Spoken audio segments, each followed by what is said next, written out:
Welcome back to the channel, 40k Theorists. I am KevBot. I am the host of this nonsense. You guys know all that stuff. Welcome to another unit breakdown for the very spooky, Halloween-themed Necron faction. Today is the day of silence, because it's the Silent King Day. Yay! Silent King Day. Okay, so if you like my unit breakdowns, which you guys do seem to do, then thunderhammer that like and subscribe button, thunderhammer Nurgle's bell icon, thunderhammer the comment section, thunderhammer the other videos, just thunderhammer everything forever. We are also establishing a second channel, which is linked down below. It might be ready, it might not be ready, who's to say, but if you guys want to see less formal content, me raging at Warhammer related video games, podcasts, that kind of thing, discussions. Now, really quickly, I do want to mention that we did have a giveaway for 1,000 subscribers, which we've already completely blown past, but if you're watching this video before October 6th, check the description to see if you're the winner of that giveaway. And that would be October 6th, 2024. Alright, y'all ready for this? Cool. Let's go then. Silent King. Here is his datasheet. It consists of 3 models. You got 2 Minears, you got the Silent King. They all move 8 inches, they're all toughness 10, they all have a 2-up save. The Silent King has 16 wounds with a leadership of 6 and OC of 6. The Minears have 5 wounds with a leadership of 6 and an OC of 1. They all have a 4-up invuln. And then he does come with some pretty cool abilities. Number 1, he's got Triarch abilities. At the start of the battle round, select a Triarch ability, we'll get to those in a second. And then he has the Silent King. If you're within 6, you're +1 to your leadership. So his Triarch abilities here, this is the spice. He gets to pick one of these at the start of the battle round, not the command phase. So, if you go first, Mr. Opponent, I still get to pick my power, and I still get to get that up, which is pretty sweet. This is what you get. While a friendly unit is within 6, you can reroll hits and wounds of 1 for any attacks that they make, which is all of them, so shooting, combat, everything. Reroll hits and wounds of 1. Everything permanently has what the stealth suits from Tau give you when they guide something. They give you reroll 1s to hit and wound. He just gives that to everything within 6 inches for everything. Pretty good. Then he has his Pharaon of the Blades, which is you can reroll charge rolls for units within 6 inches of him, and they add +1 to their strength of the attack, which is something that will become relevant a little bit later. And then you have Bringer of Unity. The first one's Pharaon of the Stars for the reroll hits and wounds 1. Bringers of Unity, while a friendly Necron's units within 6, ignore any or all modifiers to the characteristics of models in that unit and to any roll or test made for models in that unit. So they just ignore all modifiers, which includes like -1 damage and stuff. So in a 6-inch aura, it's the same thing that Mortarion, I was going to say Magnus, same thing Mortarion does. So this guy is real good, just based on his stat line and his abilities alone. Super duper good unit so far. But he does have weapons, and he's actually got a lot of really good weapons. He's got an Annihilator Beam, which is 2 of them, because his Minears have these. Strength 14, hitting on 2s. AP 4, flat 6 damage. And then you have the Scepter of Eternal Glory. 2 shots from the dude guy, from Sazerac himself. Strength 10, AP 3, flat 3 damage, hitting on 2s, of course. They're all hitting on 2s, everything's hitting on 2s. This thing has devastating wounds. Then you have the Staff of the Falling Stars. It's 12 shots with indirect fire, strength 6, AP 1 damage. Pretty underwhelming in that case, but it's fine. So those are his weapons in shooting. And then he has his melee weapons, which is 12 attacks at strength 8, AP 3, which is a very significant AP to beat in combat, but only 2 damage, hitting on 2s, with lethal hits. So there are some ways to get this to be much better, which we'll go over, but that's what he's got. He's rocking out with a lot of good weapons, in addition to a lot of really good abilities. And he does also have Deadly Demise D6 +3. Why? I don't know why, but that's a minimum of 4 to everything within 6 inches of this guy. So yeah, pretty hilarious stuff there. So his stat line is pretty nuts, and he's 420 points. He has 26 wounds, covering 3 different models, all with toughness 10 and a 4-up invuln. Like, what? He's got reanimation. Like, what? You can use Technomancers on him if you want to. Oh, this guy can get real out of hand. So, he shoots 2 shots at strength 14, AP 4, and a flat 6 damage. He shoots 2 more shots at strength 6, AP 3, and a flat 3 damage with dev wounds. And then 12 more shots at strength 6, AP 1 damage, which is kind of underwhelming. But that's okay. It's a bunch of, anti-infantry shots. But yo, This guy has some serious shooting. With access to rerolls, hits and wounds of 1. Now he doesn't do great against like the hardest targets, but like tanks, you know, Baby Knight, he probably just kills them, right? You're getting like at least 1 Annihilator Beam through for 6 damage. You're probably getting one of his Scepter shots through for another 3, so that's 9. And then you're going to be doing another 1 or 2 from his staff, so like 10 or 11 most likely. So it's not bad. It's not bad at all. And maybe even more if you get both Annihilator Beams through, you'll just one-shot something, but it's a matter of them, you know, hitting. You have to hit, wound, and then they get their invuln. But when you're rerolling 1s to hit and wound, and being strength 14, you're basically just hitting and wounding on 2s with full rerolls at that point. Now in combat, he's also just kind of okay. He's only 2 damage, but he comes with that AP 3. He has access to a reroll a hit of 1 and a reroll a wound of 1. So against like the right targets, he does slap pretty hard. 12 attacks with lethals. He's good at killing Space Marines basically, but not like that much else. I mean, like he'll kill 2 Custodes, Terminators, but you take him for his abilities, you know? He can give you a 6-inch aura of different things, and they're all really good, plus having that shooting, plus having the combat potential. So reroll hits and wounds of 1, and shooting and combat for everything, amazing off the bat. Reroll charges and +1 strength. Yeah, great on a lot of things, like Destroyers and Wraiths and so on. They all become like strength 8 and strength 7 then. Ignore all modifiers to characteristics. Yeah, really good. Because it lets you ignore the half damage or like -1 damage, any minuses to hit, minuses to wound. So he basically just gives your entire army, at least everything around him, just these amazing buffs. And he's also pretty large, so he gives it to a large amount of things. Now, somewhat annoyingly, there are not a whole lot of strats that you can actually use on this guy that are super impactful. He is probably best in like either Hypercrypt or Awakened Dynasty, and at Awakened Dynasty, you can do some funny stuff like shoot back at people with full ballistic skill, so that's just hilarious. And it's funny because it doesn't have to be after he is shot at. It's actually like after a unit within 6 inches of him gets destroyed. So yeah, you just 2 CP, hilarious. But it's not OP. In Hypercrypt, he can get picked up and put back anywhere on the table if you use some other stratagems like Cosmic Precision. Otherwise, he does have to come on from Strategic Reserve because he doesn't normally have Deep Strike, but still, you know, you could be jumping him around here and there, which is also really, really, really good. You can get his buffs to like other parts of the table, and you can use Cosmic Precision, like I just said, because he's not a monster. He's a vehicle, baby, so that's hilarious. If you do take the Obsolescence Phalanx, he can get -1 damage for 1 CP, which is also hilarious, and he can get access to crits on 5-ups, which is also cool for his combat, but it's not amazing. So I think the only one that is super useful there is going to be the -1 damage. He becomes impossible to kill at that point, and that detachment may be worth taking solely to put that stratagem on that guy. And so your choices are basically this. You have Awakened Dynasty. This has access to a 1 CP strat to reanimate after an enemy shoots. So if he gets damaged, if one of his Mineers gets killed and the other one lives, or just doesn't take any damage, he can just immediately reanimate that Mineer. For another CP, he can get +1 strength. So he goes to strength 9, which is then strength 10 if he uses his own ability for +1 strength. And that's at AP 3, 2 damage, with 12 attacks and lethal hits. 1 CP, he can gain Assault on his ranged weapons and gain reroll advance rolls.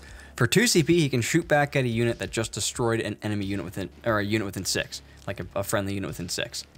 So that's what you get if you're taking the Awakened Dynasty. If you're taking the Hypercrypt, you can gain the ability to go off and on the table, and for 1 CP, you can use Cosmic Precision to Deep Strike within 3 inches, but like otherwise you don't have Deep Strike, so you have to use it on that, like on him in order to do it. For the Phalanx, you can get 1 CP crits on 5-ups with lethals on 5s with AP3, so that's pretty good too. And then for 1 CP, you can be -1 damage, and you could use that twice a turn, because that is shooting or fight phase. You probably go with the Awakened Dynasty, just to be able to shoot back. Like, being able to Deep Strike within 3 inches is also really good, so I'm not sure which one of those is better, but honestly, I was just thinking about him without a detachment before, because he's just so good on his face. If he were to be in the Obsolescence Phalanx, I'm curious how durable he becomes, because the longer he's alive, the more damage he can do, right? So taking Phalanx might be an option, you know, if he could carry you the entire game, which he probably can't, even with the -1 damage, so you definitely either take out the Hypercrypt or the Awakened Dynasty, and probably Awakened Dynasty, because if you go Crypt, then you need to like take a Monolith, because it's basically written into the rules of that detachment. And so you probably don't take him at that point because you have like 1,200 points left, which maybe you do. I don't know. How durable is this fucker in the Phalanx? Let's take a look. So we're going to start it on up with some las cannons. Well, it takes 40 of them to kill him if he has -1 damage on him.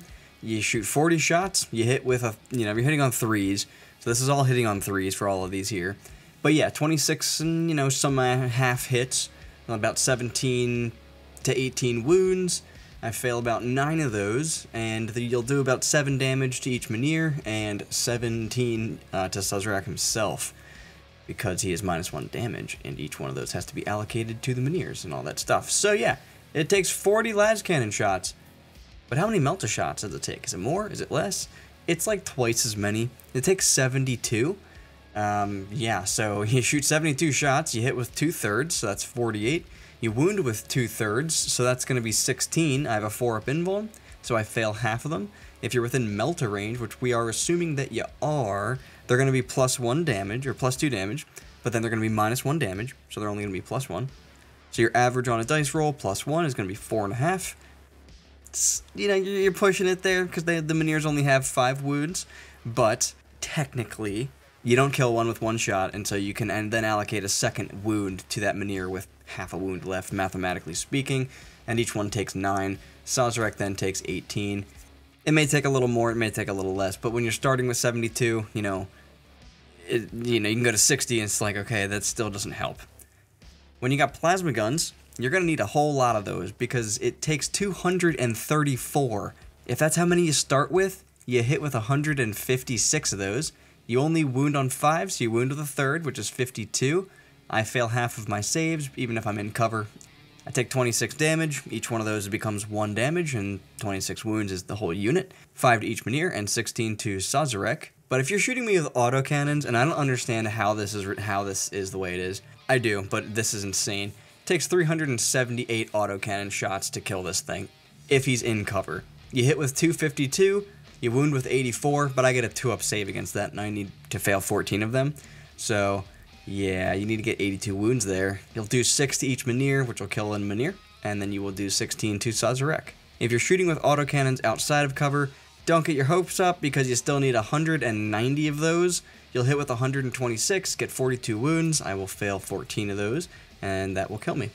So yeah, this is pretty fucking durable if you take it in the Obviessence Phalanx. Like, I think that's enough. Even really insane anti-tank does, like, nothing. Like, a Volcano Cannon at max shots with +1 to hit and heavy, at most, like, kills both Mynheers. And the math is on the side that you only, like, kill one of them. Like, that's insane. You'd have to hit and wound with all 4 shots, and on average, I would fail 2, and then you would kill both Mynheers.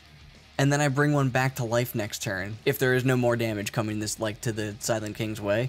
If the rest of the tank shoots at him too, then he probably will take some more damage from the las cannons and such. And like, even with this, on average, the Shadow Sword doesn't kill him. Like, the Shadow Sword shoots everything at him, doesn't kill him on average. As long as you're playing the Obviessence Phalanx, I think that's how you say it, and give him the -1 damage strat. He's just overall really good. Like, I really wish he had the Overlord keyword. Like, what the fuck is that? But yeah, he doesn't. Unlike other big characters, he repairs himself, and the Technomancer can repair him more, so you could have a lot of trouble killing this guy, and he's kind of like Magnus in a sense, where he's actually quite durable, gives out some of the best abilities in the game, and also is quite good as a shooting platform and has like decent melee. Like, his melee could definitely be better, but his guns are just so cool, and the fact that he can reanimate his guns are just super cool, and all that's just really, really nice. And everything about him is good. He has a great stat line, he has great weapons, his combat is good when against the right targets. He has great durability, and he gives out very good buffs to your army. And he repairs, and I love that he repairs. So the question I leave you guys and gals with is, which detachment is he best with? Because I'm kind of leaning towards the Awakened Dynasty. I don't think the Phalanx detachment gives you enough. Like, yeah, it makes him crazy durable, but the detachment rule is kind of meh, so the rest of your units aren't really benefiting from anything cool, and you're not really taking cool units in the first place. Other than the Silent King's auras that he's giving out, like, that's kind of the only buffs you're getting. In the Hyper Crypt, he basically just gains Deep Strike within 3 inches for 1 CP, and like, that's kind of it. And that's really good, but you also have to take a monolith in that detachment because of it being, you know, the monolith detachment, and that's about 800 points. That's 795, and you of course have to take a Nightbringer, so that puts you up to like 1090. Like, what do you even do at that point? Like, okay, 2 units of Immortals, maybe a unit of Destroyers with like a Lord that teleports. You got like 300 points left, and then you have no units to do anything with and no characters. So, I don't know. 2 units of Death Marks gives you like 200 points. 2 Plasmancers, a unit of Flayed Ones, and then enhancements to make someone jump off the... I don't even know. It just sounds bad. I'd probably try to get Lichguard in there or something. But in Awakened Dynasty, like, he's just doing shit. He can be getting +1 strength in combat, which is useless. I mean, I know. But more importantly, he can come back to life. No, just kidding. That's only on infantry. But what he can actually do is he can reanimate after someone shoots at him. More importantly than anything than that, is that he can shoot back at people when units destroy things around him. And I'd argue that in some ways this is similar to him getting -1 damage, and how the fuck can I actually say those 2 things are equal?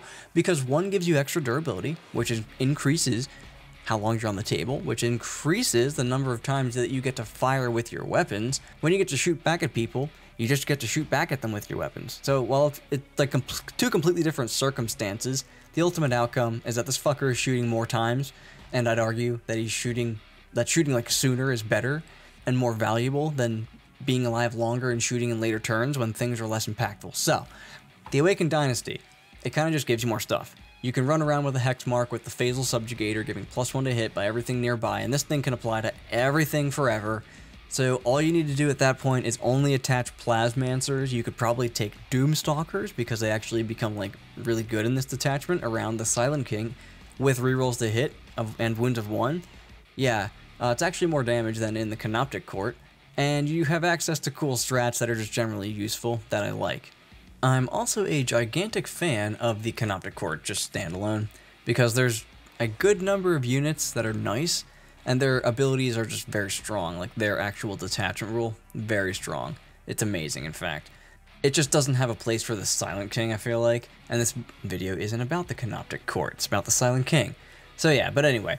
The Awakened Dynasty for the Silent King, I think, is where he belongs. And just as a standalone unit, he can kind of just hold his own as something that is threatening and something that deals damage and tries to pressure an area of the table. He's also no slouch in combat, and he's definitely not to be charged. If he has that +1 strength up, and you use the strat on him for +1 strength, now he's strength 10 with 12 attacks at AP3. That's like 6 wounds against a Predator, so at AP3, so you'll do like 10 damage to it. He's just generally good against infantry in combat due to like the high volume of attacks and with access to that reroll wounds of hits and 1s and all that stuff.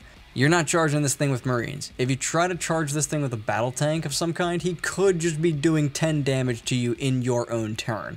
It's probably likely closer to 8 or 9 on average if he's not strength 10, but I mean, that's 8 or 9 damage that you should expect to take in return if you just nuisance charge him with your Predator. He can then shoot in combat on his turn, like the Silent King can, potentially on a 2+ if the Subjugator is nearby with those effectively rerolls to hit and wound at that point. Like again, like I said in the very beginning, it's not literal, but when you're hitting on 2s and rerolling 1s and then wounding on 3s and rerolling 1s, what's the difference at that point? I know it's like 16%, but in conclusion though, my theoretical 40k colleagues, it's a great unit. It's not an auto take because the detachment really matters, but in the Awakened Dynasty, yeah, take the Silent King because he's great. He does so much for you and he can really hold his own, and he's annoying to kill, and he's totally worth his points. Thanks for watching this very spooky episode of Theory Hammer, this unit breakdown of the Silent King. If you guys liked the video, then thunderhammer the like button. Thunderhammer subscribe, Thunderhammer Nurgle's bell, Thunderhammer comments, Thunderhammer all of our other videos, do all the Thunderhammering. I'm gonna phase out, guys. I'll see you fellow 40k theorists in the next video.